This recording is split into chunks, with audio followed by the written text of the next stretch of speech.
Here's how to fix vibration if it's not working on Android. Now, if you have a Samsung phone or any other phone with Android, but the vibration motor is not working, I'll show you how to fix it. But first, hit the subscribe button down below. Really helps me out. Thanks, guys.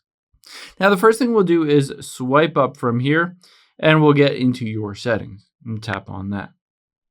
Now that we're into your settings, all we're going to do is scroll down until you get to the option for sounds and vibration and tap on that. Now you can see at the very top it says sound, vibrate, and mute.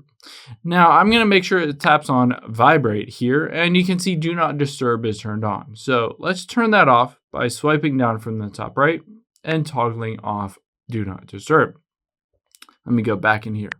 Now, after we've done that, there are a number of different things that we can enable for vibration. So let's tap on ringtone here and make sure vibrate while ringing is turned on. And under basic call, you can choose a different vibration based on which one you recognize the most and is the most helpful for you. And I would recommend turning that vibration intensity all the way up. After you've done that, let's go back and do the same thing for notification sound. Make sure it says notification vibration pattern. Tap on that and you can choose whatever you want on here. The default is TikTok, and make sure it is turned all the way up. If that notification vibration intensity is down, you won't be able to feel it. So make sure that's turned up as well. Now, the next thing we'll do is we'll go back out of here.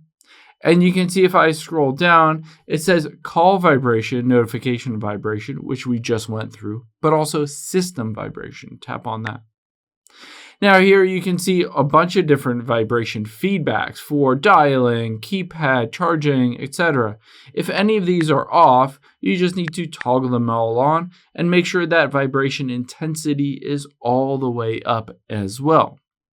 Now, after we've done that, let's go back out of here and tap on vibration intensity. And again, make sure everything is turned all the way up. And you can see vibration sound for incoming calls. You can turn that on as well if you want to turn that on. Now, after we've done all that, we've turned on vibration across everything, and we need to check specific apps. So let's scroll down and, for instance, tap on apps here.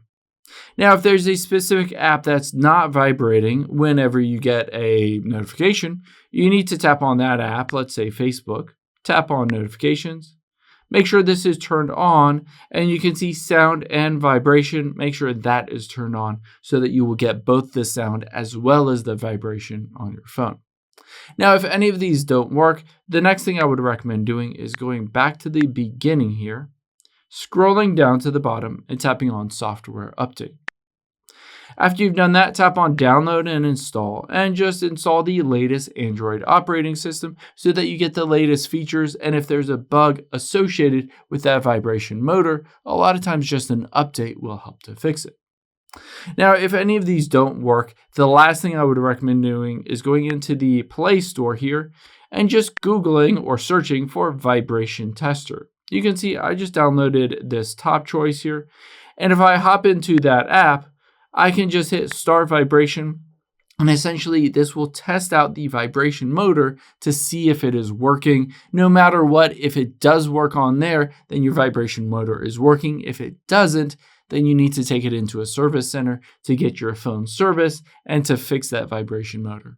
I hope this helps. If it did, hit the like button down below and leave a comment if you have any questions. Thanks, guys.